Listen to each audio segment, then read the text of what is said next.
Hello students, welcome to iTube classes. मेरा नाम है Mayuri Bhagwani and as you all know that हम करंट अफेयर्स की एक सीरीज़ हमने स्टार्ट की है जहां पे हम हर रोज़ दो ऐसे टॉपिक्स को डिस्कस करते हैं जो कि UPSC prelims as well as state PSC के लिए बहुत इंपॉर्टेंट है।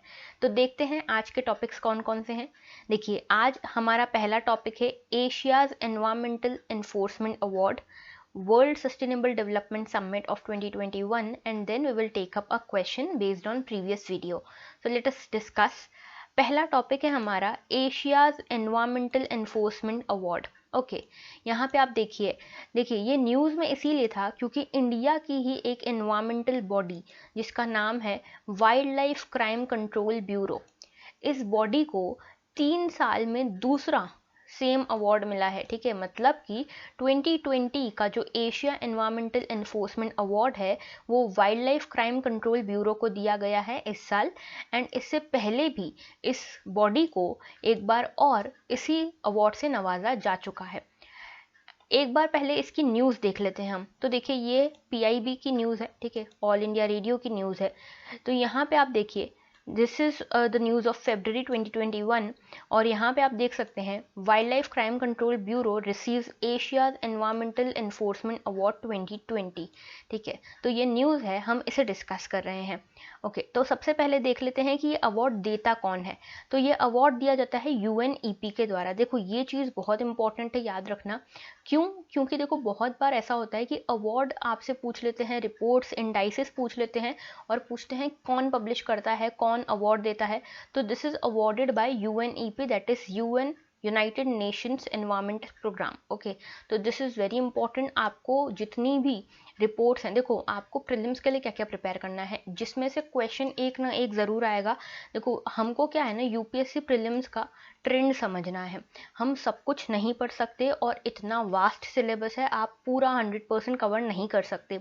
करंट हर दिन जुड़ता है, इसीलिए आपको स्मार्टली इस पे वर्क करना है।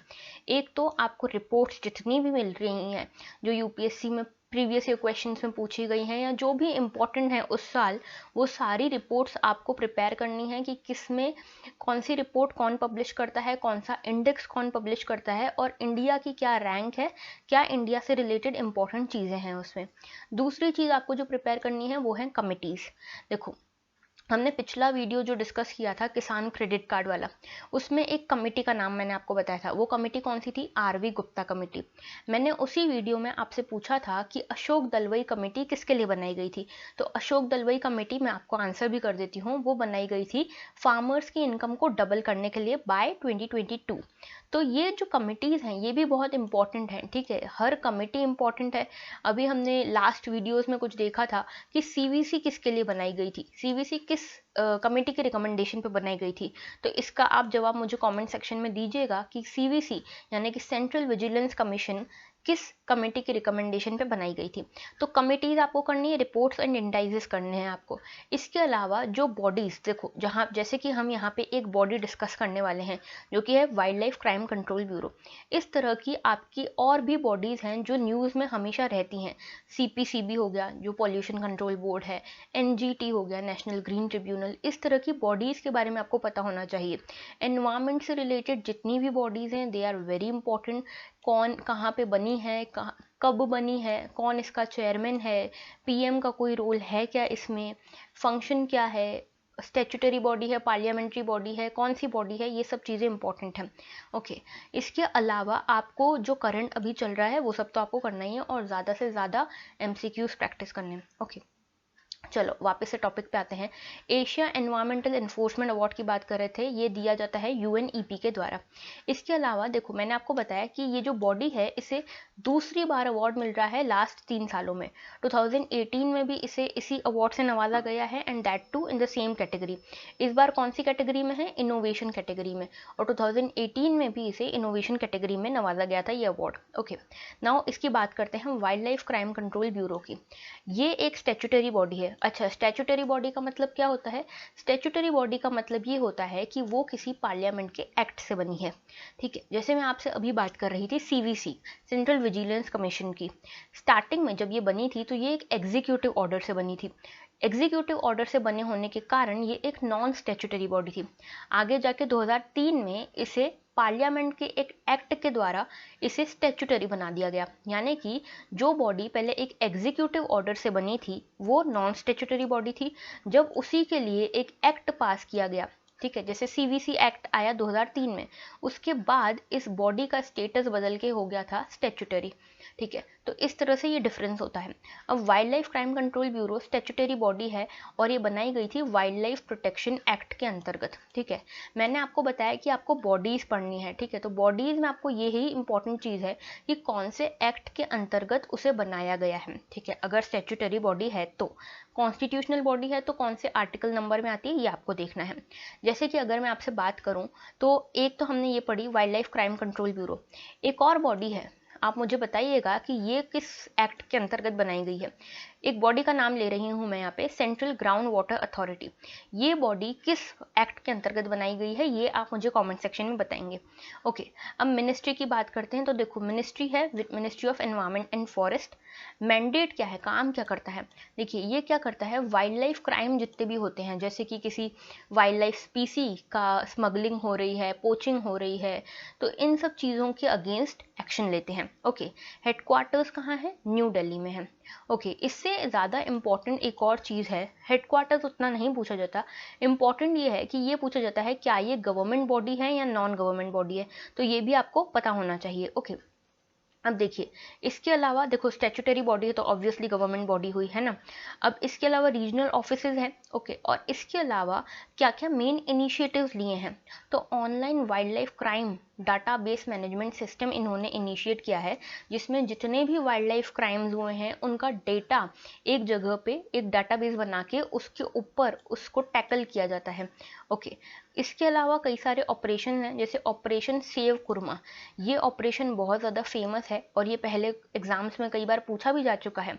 Operation Save Kurma is related to protection of turtles. Okay, तो ये इंपॉर्टेंट है। देन थंडरबर्ड, वाइल्ड नेट, ये जैसे ऐसे कई सारे ऑपरेशंस भी चलाए गए हैं wild life crime control bureau के द्वारा। अब देखो, एक तो हमने ये बॉडी डिस्कस करी, ऐसी कई सारी एनवायरमेंटल बॉडीज़ हैं, तो ये आपको याद करना है कि इनके बारे में जितने भी फैक्ट्स हैं आपको पता होना चाहिए। और ये आपको एक बार याद करने से नहीं काम चलेगा, इसके जितने आप क्वेश्चन अटेंड करेंगे उतना आपके लिए अच्छा होगा। चलिए आगे बढ़ते हैं। नेक्स्ट टॉपिक है हमारा वर्ल्ड सस्टेनेबल डेवलपमेंट समिट, ठीक है। तो वर्ल्ड सस्टेनेबल डेवलपमेंट समिट ये इसीलिए न्यूज़ में था क्योंकि इसका रिसेंटली 20th एडिशन लॉन्च किया गया है, 20th एडिशन इसका इनॉग्रेट किया गया था। तो ये 2021 में ही हुआ है ये event. Okay, World Sustainable Development Summit. इसकी थीम क्या थी इस बार? देखो, इसकी थीम थी redefining our common future, safe and secure environment for all. तो ये यहाँ पे ये थीम आपको एक बार देख लेनी है। थीम वैसे जनरली पूछी नहीं जाती है लेकिन फिर भी पता होनी चाहिए। तो 20th एडिशन था ये। और इसके अलावा ये एनुअल फ्लैगशिप इवेंट है। एनुअल, देखो अब ये चीज़ें याद रखनी है, कोई भी इवेंट होता है एनुअल है, सेमी एनुअल है, बाय एनुअल है, क्या है ये पता होना चाहिए। तो एनुअल इवेंट है और कौन इसको लॉन्च करता है, कौन इसको अनाउंस करता है?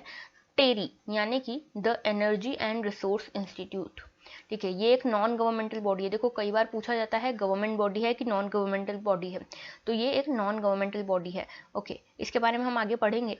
लेकिन देखिए, ये जो वर्ल्ड सस्टेनेबल डेवलपमेंट समिट है ये इकलौती समिट है जो कि ग्लोबल इश्यूज पे बात करती है। किसके? डेवलपिंग वर्ल्ड के। तो डेवलपिंग वर्ल्ड के ग्लोबल इश्यूज पे बात करती है। आप जितनी भी मेजर ऑर्गेनाइजेशंस देखेंगे, समिट्स देखेंगे, वो मेनली डेवलप्ड वर्ल्ड के ऊपर बात करती हैं। जैसे यूएन की जितनी भी ऑर्गेनाइजेशन आप देखेंगे वो मेनली डेवलप्ड वर्ल्ड से आती हैं, ठीक है। क्योंकि आपने देखा होगा यूएन के जो परमानेंट मेंबर्स हैं वो भी डेवलप्ड कंट्रीज हैं। तो यहाँ पे आप देखेंगे कि ये इकलौती ऐसी ऑर्गेनाइजेशन है जो डेवलपिंग वर्ल्ड के इश्यूज को के ऊपर बात करती है। ओके, एंड ये इसका पहले जो नाम था वो था Delhi sustainable Development summit. Delhi sustainable Development summit का ही आगे चल के जो फॉर्म बना 2001 में वो ये था, ठीक है, वर्ल्ड सस्टेनेबल डेवलपमेंट समिट, तो ये आपको याद रखना है। ओके, तो दिल्ली सस्टेनेबल डेवलपमेंट समिट का ही सक्सेसर है वर्ल्ड सस्टेनेबल डेवलपमेंट समिट। टेरी की बात कर लें, the energy and resource institute, सबसे पहली चीज़ नॉन गवर्नमेंटल बॉडी है, बिल्कुल याद रखना है, ठीक है, नॉन प्रॉफिट रिसर्च इंस्टीट्यूशन है, लीडिंग थिंक टैंक है। और इसके अलावा ग्लोबल साउथ, अब देखो ग्लोबल साउथ का मतलब आपको पता होगा, अगर आप न्यूज़पेपर्स फॉलो कर रहे हो तो ग्लोबल साउथ का मतलब होता है जो डेवलपिंग वर्ल्ड है, ठीक है, क्योंकि आप मोस्टली देखोगे अगर आप पूरे अर्थ को दो हेमिस्फीयर्स में डिवाइड कर दो तो मोस्टली जो नॉर्दर्न हेमिस्फीयर है जिसमें नॉर्दर्न अमेरिका, रशिया, ये सारे जो यूरोप वाली जो कंट्रीज आती हैं ये मोस्टली डेवलप्ड हैं, ठीक है, और जो सदर्न एरिया है जैसे सदर्न अमेरिका, एशिया का जो सदर्न एशिया है, ये मेनली जैसे अफ्रीका हो गया, तो ये मेनली डेवलपिंग वर्ल्ड है। तो इसीलिए इस टर्म के लिए जो डेवलपिंग वर्ल्ड है उसके लिए ग्लोबल साउथ वर्ड यूज़ किया जाता है। तो ग्लोबल साउथ के जो इश्यूज़ हैं, इंडिया के जो इश्यूज़ हैं उनके बारे में बात करती है, उसमें रिसर्च करती है और उनको टैकल करने के लिए सॉल्यूशंस देती है। 1974 में इसे बनाया गया था, ठीक है, एक इंफॉर्मेशन के सेंटर के तौर पे बनाया गया था, मतलब एनर्जी इश्यूज से रिलेटेड जितने भी इंफॉर्मेशन होती थी वो देने का काम करती थी पहले टेरी, उसके बाद इसे एक मेजरली एक रिसर्च इंस्टीट्यूशन के फॉर्म में डेवलप कर लिया गया।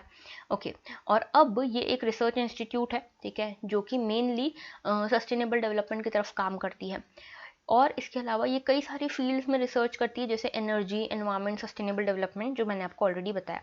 ओके, अब देखिए ये हम अटेम्प्ट करेंगे। लास्ट वीडियो में हमने डिस्कस किया था श्री रामानुजाचार्य के बारे में, जिनकी अभी अभी रिसेंटली 1004वीं एनिवर्सरी मनाई गई है, ठीक है। तो अब इसका जो क्वेश्चन है वो अटेम्प्ट करते हैं। Mark the correct statement about Shri Ramanujacharya. He was a pioneer of Shri Vaishnavism. Yes, it is a correct answer statement. Why? Because yes, he was a pioneer of Sri Vaishnavism. Second is he propagated the philosophy of Vishishta Advaitavad. Yes, it is also right. विशिष्ट अद्वैतावाद क्या है? वेदांता जो school है Indian philosophy का, उसी का एक सब स्कूल है विशिष्ट अद्वैतावाद। इसके अलावा he wrote all the text in Braj and Avadhi language. This is a wrong statement because he did not write his text in Braj and Avadhi. He wrote them in Sanskrit. देखो आपको अगर इसके बारे में नहीं भी पता है, आपको अगर पता है फर्स्ट एंड सेकंड स्टेटमेंट सही है, तो आप उससे समझ सकते हैं कि मोस्टली जो वेदांता वाले हैं वेदास के बारे में बात करते थे और वेदास मेनली संस्कृत बेस्ड थे, तो मोस्टली जितने भी इनके टेक्स्ट हैं, in fact all of his texts are written in Sanskrit. So it's answer would be both A and B because C option is wrong. Okay, अब यहाँ पे sorry third statement is wrong I should say. Okay, अब यहाँ पे हमने विशिष्ट अद्वैतावाद की बात करी, तो मैं आपको दो तीन चीज़ें यहाँ पे बता देती हूँ। देखो विशिष्ट अद्वैतावाद, द्वैतावाद, अद्वैतावाद, द्वैता अद्वैतावाद, शुद्ध अद्वैतावाद, ये सारे टाइप्स हैं, ठीक है, किसके? वेदांता स्कूल के। अब देखो हम यहाँ पे एक दो चीज़ें और देख लेते हैं। सबसे पहली चीज़, पहली बात करते हैं द्वैतावाद की। द्वैतावाद किसने दिया था? माधवाचार्य ने। उसके बाद अद्वैतावाद की, अद्वैतावाद दिया था शंकराचार्य ने। फिर विशिष्ट अद्वैतावाद, तो विशिष्ट अद्वैतावाद दिया था रामानुजाचार्य, जिनकी हमने बात की। इसके बाद शुद्ध अद्वैतावाद, शुद्ध अद्वैतावाद दिया था वल्लभाचार्य ने। और द्वैता अद्वैतावाद ये दिया था निम्बकाचार्य ने। तो ये आपको सब चीज़ें पता होनी चाहिए, क्योंकि जो प्रीलिम्स है ना उसमें सीधा क्वेश्चन यही आता है। फैक्ट्स आते हैं लेकिन वो भी कंसेप्चुअल आते हैं। तो आपको पहले ये पता होना चाहिए कि वेदांता स्कूल क्या है, फिर ये सारी जो सब स्कूल्स हैं वेदांता के अंदर वो क्या क्या कहते हैं, उनके पायोनियर्स कौन थे, ये सब चीज़ें आपको पता होनी चाहिए, ठीक है। तो यहाँ पे हमने आज के हमारे दो टॉपिक्स डिस्कस कर लिए हैं। मिलते हैं अगले वीडियो में। Thank you for watching.